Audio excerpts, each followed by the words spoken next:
That always gets me. A little off today because of the snow. It is winter. It is February in the Treasure Valley. What a blessed community we live in where we've had no snow and all of a sudden snowed today and we don't know what to do. Thankfully, David Bozell joining us from foramerica.org to hopefully right the ship. Good morning, sir. I'll do what I can, sir. Good morning. How are you? You sound a little rough there, buddy. We had some late-night basketball with the guys last night, so I hit the snooze button a couple times today. You know, with all due respect, you're coming on here at KIDO Talk Radio, and you're out playing basketball till all hours of the night. Come on, David. Yeah. I turned on the Kevin. I turned on the CNN town hall, and I saw the sheriff say, "We need to make all the schools impenetrable and rebuild them all." And I thought, this guy must be joking, and so I turned it off. Well, it's just going to go downhill from there. But I did catch up on the highlights.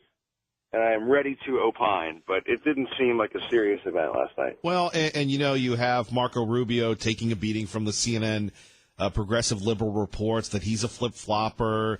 You've got Dana Lash from the NRA. You've got all these folks up there. Really, what did it accomplish besides making those folks, I guess, the targets, if you will, and in a figurative sense, obviously, of people's anger towards this tragedy?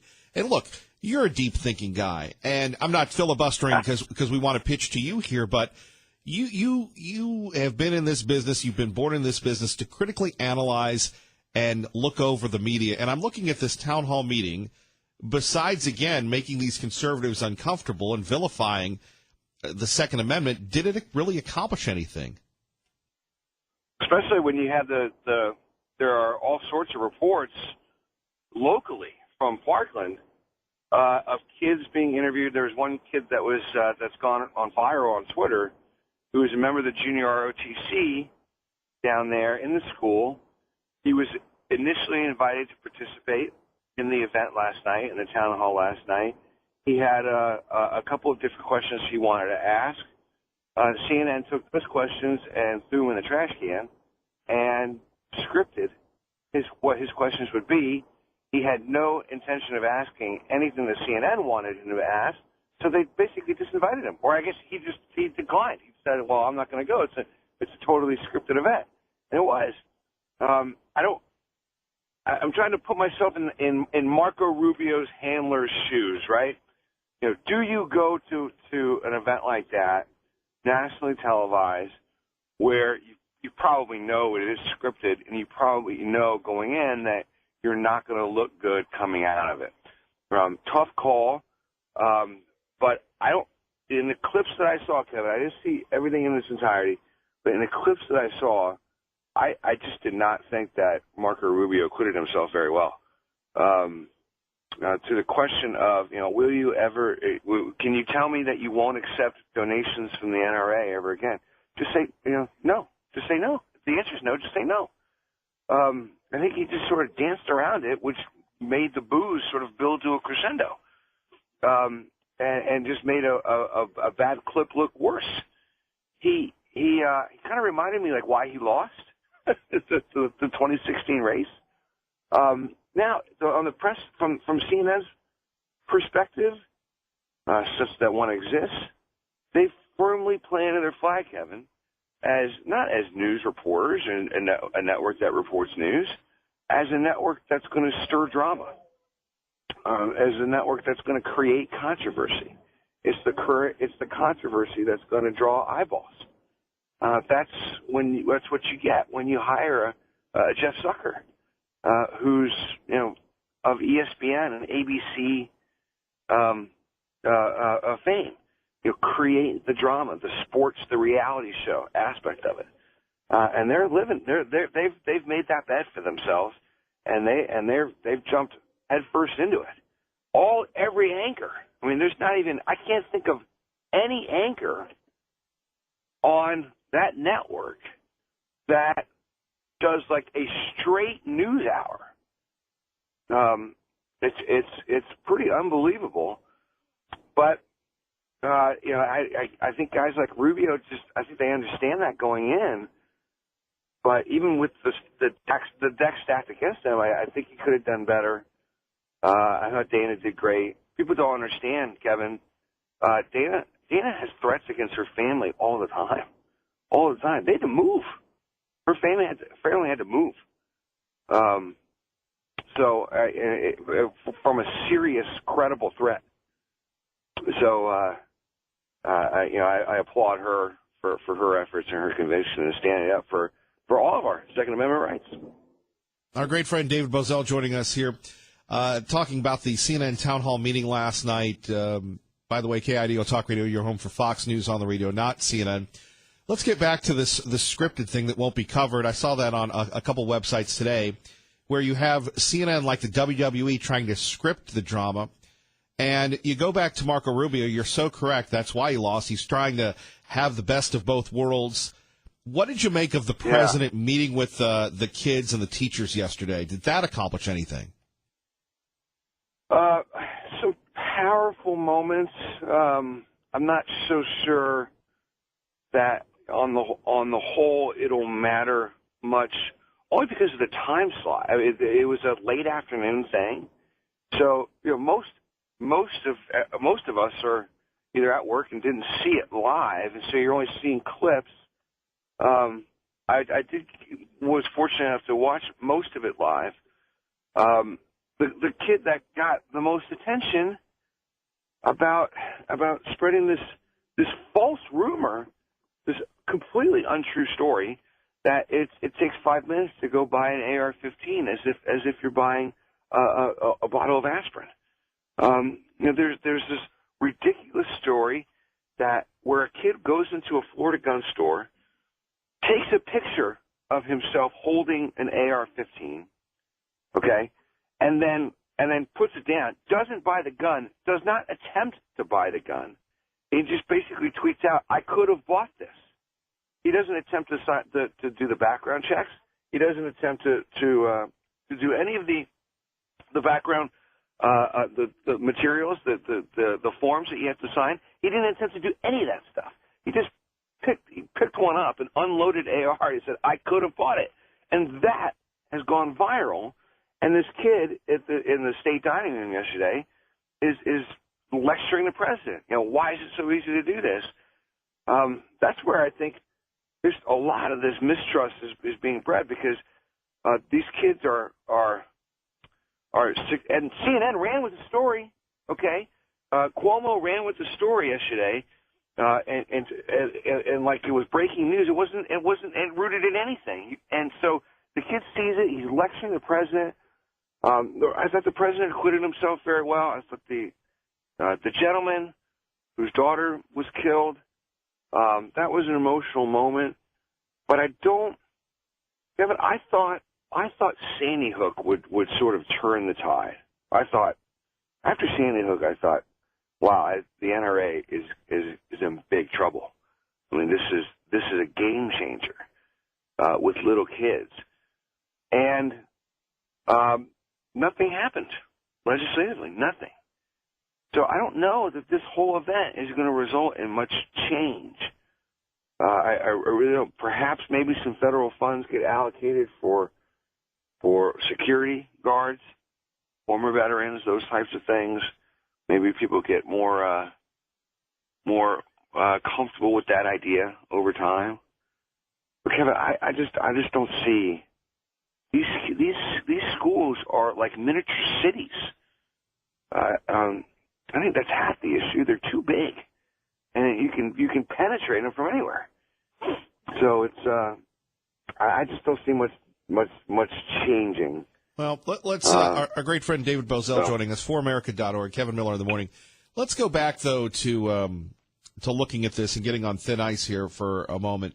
That you have these kids and they're angry. I mean, I'm sitting here in Idaho, farthest away from Florida, and I'm getting social media stuff. It's time to have a day of protest where we're urging kids to leave school, to march on the Capitol. And look, no one wants a kid to die. Everybody, we applaud the teachers. But the idea that all of a sudden we're going to have this rage against the machine, we're going to get rid of going to school to begin with, to send a message. The NRA is evil without looking at the entire issue of perhaps gun-free zones, of perhaps what that sheriff's doing in Florida with the arming the folks with the weapons. It's a we have millions of people going to school each and every day, and sadly, one incident is intolerable, David. But to me, I'm showing my Hamilton leanings here. This is ruling by emotion and mob rule right now. Yeah, it really is. No, you're absolutely right, Kevin. You have to take there's so much on social media where For America exists. It's just an incredibly emotional couple of days, and look at these kids, and look, I mean, it's not easy to stand up in front of a United States senator or the president of the United States and voice your opinion. That's a tough deal. But it's, you gotta be kind of a judge about it, the whole thing. You can't let your emotions run wild, especially when you're trying to debate policy. And so I don't think that, some of these kids have not acquitted themselves very well at all. Well, I thought, a couple of them was extraordinarily rude to Marco Rubio. I understand that he's emotional, but it was extraordinarily rude. And what's going to happen with these kids, Kevin? They're going to be stars at every Democrat fundraiser in the fall. They're going to get paraded across the country to every pro-gun control candidate in the country. And they're going to get standing ovations wherever they go. Almost like Sandra Fluke, back in the day. If you remember her, she was like the Democrat star that the donors came to see because she spoke her mind. And then you haven't heard from her again. It's going to be that kind of a thing, especially this cycle. And I think just to put a political bent on this, I think you're going to motivate Second Amendment advocates to, the base that may have looked at Congress and said, if I got to give these guys a letter grade, it's probably an F or a D minus. If it's raining, I'm not going to go vote this fall. And my guy's Trump anyway, and I'm not going to, I don't want to deal with the Congress, and my member hasn't acquitted himself very well. Now I think that where this kind of changes things is, if the Second Amendment is going to be under assault, the base of the Republican Party, the conservative base, is going to respond and said, we're not going to let Nancy Pelosi come in here and run roughshod. Well, and just whether you agree with the NRA or not, but to say it's almost like they want to make the gun issue the abortion issue, where you're either pro-life or pro-choice, and there's zero tolerance for any affiliation with the Second Amendment and the NRA. You, congressperson, will not accept funds from the NRA, or else we're going to get you. Well, okay. I think the pro-life community needs to. I've tweeted a number of times. If you want to ban ARs, if you want to limit the sale of ARs, let's say to 20 years old, then how about I'll be willing to do that for a year if we limit abortions after 20 weeks, or to pre-20 weeks. So anything after 20 weeks, there's no abortion. And let's do that for a year, both. And I think the two ought to be linked. I mean, as long as we're talking about kids' lives here, let's link the two. And both sides, kind of get what they're looking for, and you means test it for a year and see what happens. It's going to have to take, if you're really serious about limiting the sale of AR-15s, especially to someone under 21 years old, you're going to have to get creative, and you're going to have to give the right side of the political spectrum something in return. And I actually think that abortion could be that thing, because on the merits, we're all talking about saving kids' lives. So it's I think that could be a creative solution, and then you means test it for a year, and if if nothing happens, then you go back to the status quo. But that's just my kind of outside the box solution to all this, and maybe it helps people feel good about themselves. But I don't think you're going to be building walls around schools all over the country like that sheriff was suggesting. Well, again, I can't believe, as you TV people would say, that the A block is already over. Of course, there's really no A block in radio, but I think that's the fastest segment that we've had with you. Don't be a stranger. We need to do this weekly. So if the basketball game, if we have to, work around the basketball schedule, we're willing to do that because you're still number one. Well, hey, it's thank you to Boise, thank you to Idaho. I'm jealous of the snow. I'm actually getting out to Park City, Utah in April for some last week of the year skiing. So I'm excited about going out west. Well, something, thank you for letting us know that you're excited to come out west. Pandering will always work for us here. But, David, I love it out there. we so appreciate you. Thank you, sir. You have a great day. You too, Kevin. Take it easy. Our great friend, David Bozell, foramerica.org. Coming up, your reaction to the multiple town halls last night. If you haven't heard it, very emotional, and people really wanting to ban guns. It doesn't make sense. Fix it. Should have been one school shooting, and we should have fixed it. And I'm pissed. Because my daughter I'm not going to see again. Again, our sympathies go to Andrew Pollack. We apologize for his language. But how do you fix it? And I want you all to know that. Never, ever will I see my kid. That's how I want it to sink in. It's eternity. My beautiful daughter I'm never going to see again. And it's simple. It's not, we could fix it. Coming up next, the president responds, but we'd love to hear from you at 580-5436, 580-KIDO. You're listening to Kevin Miller on KIDO Talk Radio. Be able to ask my questions and give my opinion on my questions. But Colton Hobb, a member of the junior ROTC who shielded classmates in the midst of terror, says he did not get to share his experience. CNN had originally asked me to write a speech and questions, and it ended up being all scripted. Colton wrote questions about school safety, suggested using veterans as armed school security guards, but claimed CNN wanted him to ask a scripted question instead, so he decided not to go. I don't think that it's going to get anything accomplished. It's not going to ask the true questions that all the parents and teachers and students have. And there we have it from an NBC station in Florida, WPLG Television, 580-5436, 580-KIDO. So we do have scripted questions from CNN. Here you have a kid that saved the lives of so many. And there is a lot of anger. We are going to address it. But it really comes down to keeping kids safe. A lot of people are angry, saying the NRA is evil. This is something that we've never seen. You have one school system in Florida where the sheriff says he's not going to arm the teachers, but he wants the folks to have the rifles. We'll talk about that in a minute. First, traffic and weather together. And to our friend Liberty Linda with us. We missed you yesterday. Good morning. You're on KIDO Talk Radio. Well, I missed you too. No, but, Kevin, I think there's a time for mourning and a time for solutions. And I think that the solutions are getting out before the mourning. To speak out as I've heard yesterday, I just think it was a little bit too soon to be screaming and yelling, at a city hall. The nation, we're still mourning what's going on there.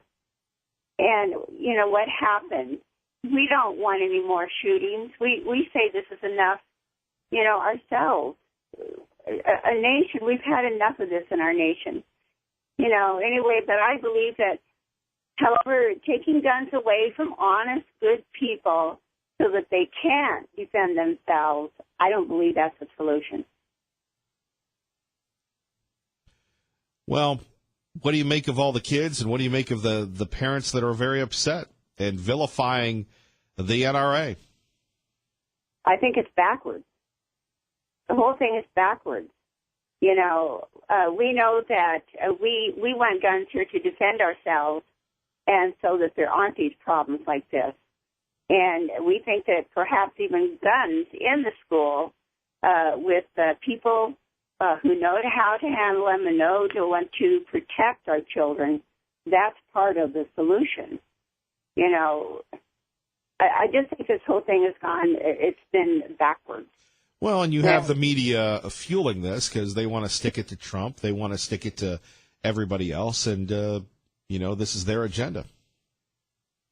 Absolutely. That's what I'm seeing. I'm wondering if some of these children's parents aren't perhaps liberal activists as well, that perhaps in their home they talk about these things.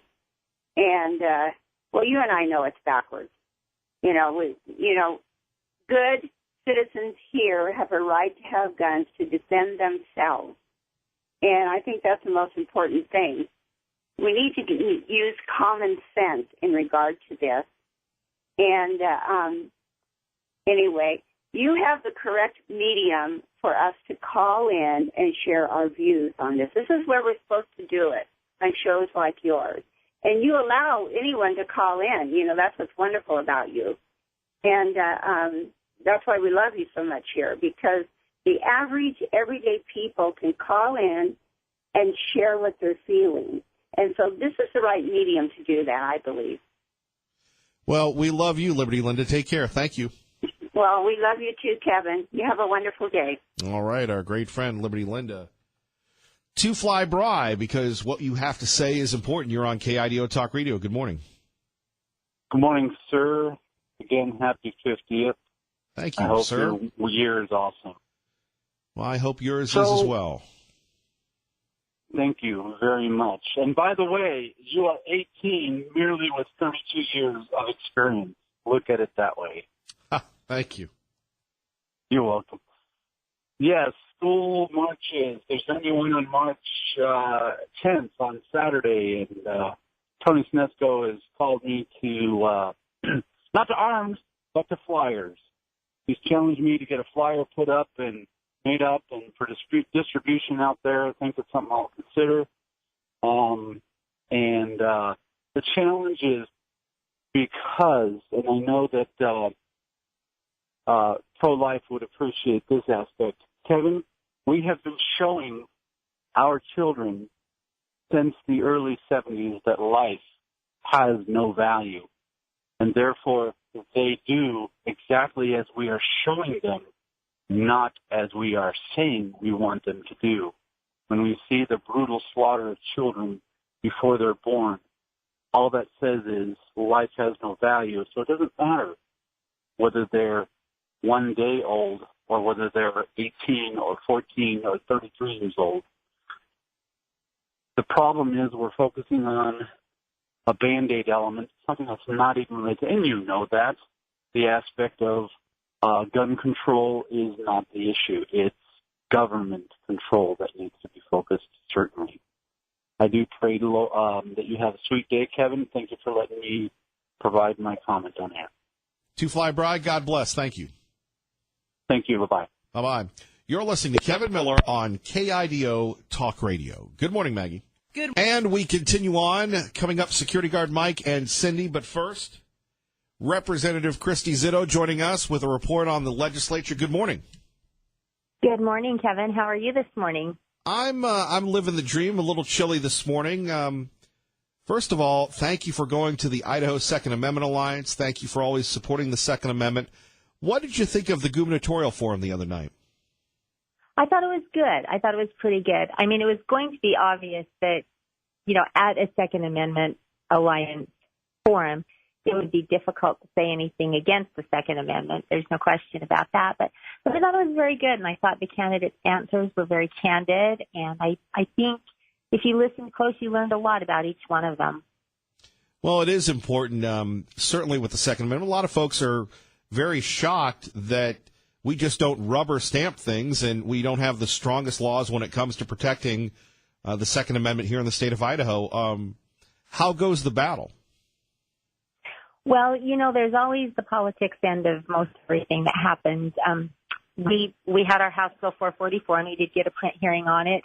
And then when I went back to find out when our scheduled hearing was going to be, about the third time or fourth time I went back in, I think, a couple of weeks, I was told that there was another bill coming from the Senate side and that it was a better bill. Well, that bill's out. I didn't see it until the day of the print hearing. And we've had analysis done by Gun Owners of America did an analysis, and of course Alex Kincaid did an analysis. And it's not that it's a necessarily bad bill, but both analyses would indicate that it doesn't have the teeth, that it doesn't really do much more than just restate what we already have. So we're not really getting anything really strengthening from that bill. So, I'm going to go back to the chairman, and I'm going to speak with him again about getting a print hearing because this is the bill that the citizens of the state of Idaho want. This doesn't come from some national organization or people outside of the state. This is a bill written by one of our own. It's ideas that have come from the people of our state, and it's a citizen-driven legislation. And I firmly, solidly, and will always believe that when we have legislation that comes that way, it's incumbent upon us as your representative to do everything we can to get that bill through and to make it happen, and if nothing else, for it to have a full hearing in committee. Speaking of which, do you believe that we'll be wrapping up the session soon? We have a lot of stuff coming through. We were in Judiciary and Rules Committee last night, I believe, until after 6 o'clock. We typically start at 1:30. We have a lot coming through. There's a lot of discussion to be had on the stuff that is coming through. We're trying to because of the lawsuit last year, because of the veto and the inability of the legislature to call themselves back in to override a veto, we're going to try to be done moving bills through the process in time to get everything on the governor's desk so that if he does veto something like he did the grocery tax last year, we would be in a position to override that veto.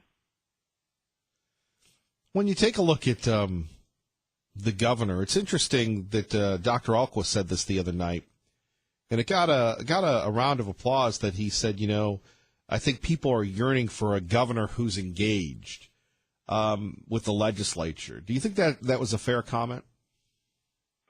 I think what Dr. Ahlquist was saying is very true. Now, I believe that the governor is engaged with some of the legislators, part of it, maybe leadership more than anything else. But I do know that as a candidate, I feel confident that, for example, if Congressman Labrador were to be our governor, I feel like I could walk into his office, be able to talk to him, express my concerns, and have him be heard. Even as someone who not necessarily runs in his circles or has a lot of political clout, but I believe that he respects the fact that I represent those people, no matter how long I've served, no matter how long I've been here, no matter what our political persuasion is, he will respect that I represent the voice of this many people. And I think that's what's kind of missing in what we see now is we are seeing some of this, I hate to use the term big brother, but we know what's best for the people. We don't need to necessarily listen to what they have to say. We know best. And I think the grocery tax is a really good example of that. Everyone knows that people want grocery tax relief. It kind of makes absolutely no sense to gather the tax, process it, then go through all the motions to send money back. There's an administrative cost to that. And the people want it. The people, you poll anywhere, and that's what people want. But, we're getting told that, that's not going to happen this year. And I had to hear Representative Kirby when we voted on a tax bill last week. He actually stood up on the floor and he said, I'm going to vote for this, but I'm voting under protest because the people want grocery tax relief. Well, it seemed to have got heated last week with Representative Moyle and Representative Scott. It was interesting. We played those clips, and she was just standing up for the people with this grocery tax, and he seemed to take it a little personal. I think Brent Crane, the assistant guy, had to chill him out for a minute. But, really, that's what the people want, and it's not going to happen. So I guess they'll hear from their constituents during the primaries. And they should. I believe it's time probably past time for people to really take a good look at what happened in their state house. You know, I've not had a huge political background, you know, just things like school board and PTA president for what it's worth. And I don't make light of that because those positions are in with the people, and so I think they're very important. And so I ran promising the people in my district that I would represent their voice, and I've done everything I can to address their concerns, answer their emails, have, you know, run legislation that they want. And people really need to look at their representatives and make sure that they're taking care of their needs and their desires, and that they're being constitutional, and that they are addressing the concerns of the people in their district, the people whom they represent. Representative Christy Zito joining us. Kevin Miller in the morning here at KIDO Talk Radio. What about the stand your ground law? Where do we stand with that and the idea that if you defend yourself, you could be charged? That is a real concern, and you've been a champion of protecting Idaho citizens against prosecution for defending themselves. Where is that, and how is that being received? I guess that's the Castle doctrine.